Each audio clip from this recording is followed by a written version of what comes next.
Là aujourd'hui, je devais pas faire de vidéo et au final j'ai eu une idée et c'est une histoire que j'aimerais vous raconter, que j'ai imaginée et je voulais vous la partager en espérant qu'elle vous plaira.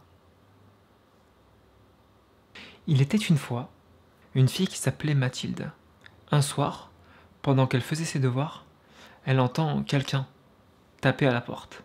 Et c'était un petit garçon qui était en fait un nouveau voisin. Il avait sur lui des biscuits qu'il donnait à tous ses nouveaux voisins. Les jours passent, les semaines passent, et ils commencent à devenir de plus en plus amis. Ils commencent à parler de plus en plus, à se confier de plus en plus de choses. Et un jour, entre deux confidences, elle apprend que ce petit garçon, il a des parents qui travaillent dans le pavillon noir.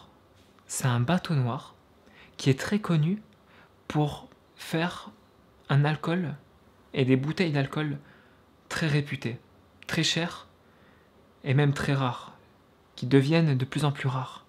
Il y a même une légende qui raconte que dans ce bateau, il y a une bouteille cachée qui comporte une clé à l'intérieur qui permet d'ouvrir un trésor. Et on ne sait pas ce qu'il y a dans ce trésor. Quand le petit garçon lui a dit cette légende à Mathilde, elle s'est mis en tête de chercher cette bouteille avec la clé à l'intérieur. Et la semaine commence à se terminer. Elle n'arrête pas d'aller au lycée et tout, mais elle n'arrête pas d'y penser. Tout le temps, elle n'arrête pas d'y penser à ce bateau noir. Et elle peut pas en parler parce que c'est une légende que personne croit. Ça reste une légende. Et les gens n'y croient pas. Mais elle a envie de découvrir cette clé. Elle a envie de découvrir cette bouteille. Et surtout, quelque part, savoir ce qu'il y a dans ce coffre. Elle a vraiment envie d'y aller, en secret, sans être vue. Et tous les jours, elle demande au petit garçon, et tous les jours, le petit garçon, il lui dit non. Il lui dit que c'est trop dangereux, que c'est pas le moment. La semaine commence à se terminer, et Mathilde, comme à son habitude, elle va demander au petit garçon. Et le petit garçon, il va lui dire oui, cette fois-ci. Quelque part parce que il est un peu fatigué de toujours dire non, de toujours dire que c'est dangereux. Mais elle veut pas écouter. Et là, il va se passer quelque chose. Les deux, Mathilde et le petit garçon, ils s'attendaient tellement à voir le bateau noir qu'il n'est pas venu. Dans le quai, il n'y a qu'un seul bateau. C'est un bateau, mais qui est blanc. Et le petit garçon, il a un déclic. Il lui dit, c'est ce bateau qu'il faut que tu t'intéresses, pas au bateau noir. Parmi tous les voyageurs qui descendaient de ce fameux bateau blanc, il y avait un garçon qui s'appelait Édouard. Et Édouard a connu Mathilde depuis qu'ils sont quasiment bébés.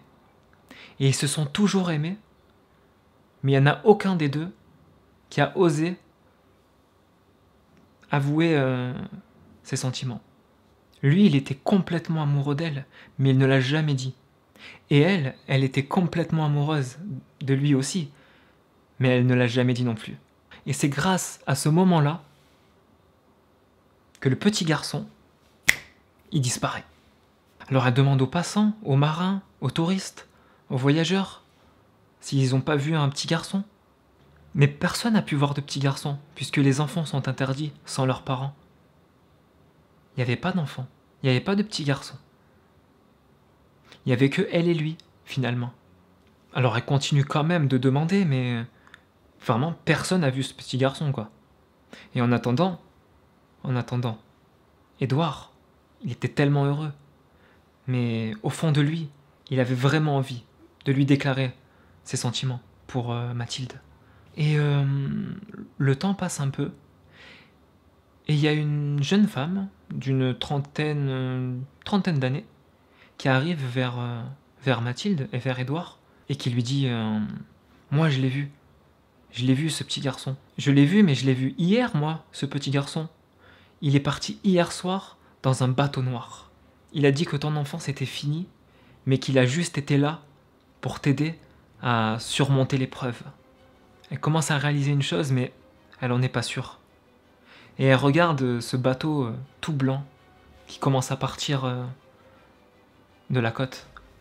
Et puis après, elle regarde Édouard qui lui prend sa main.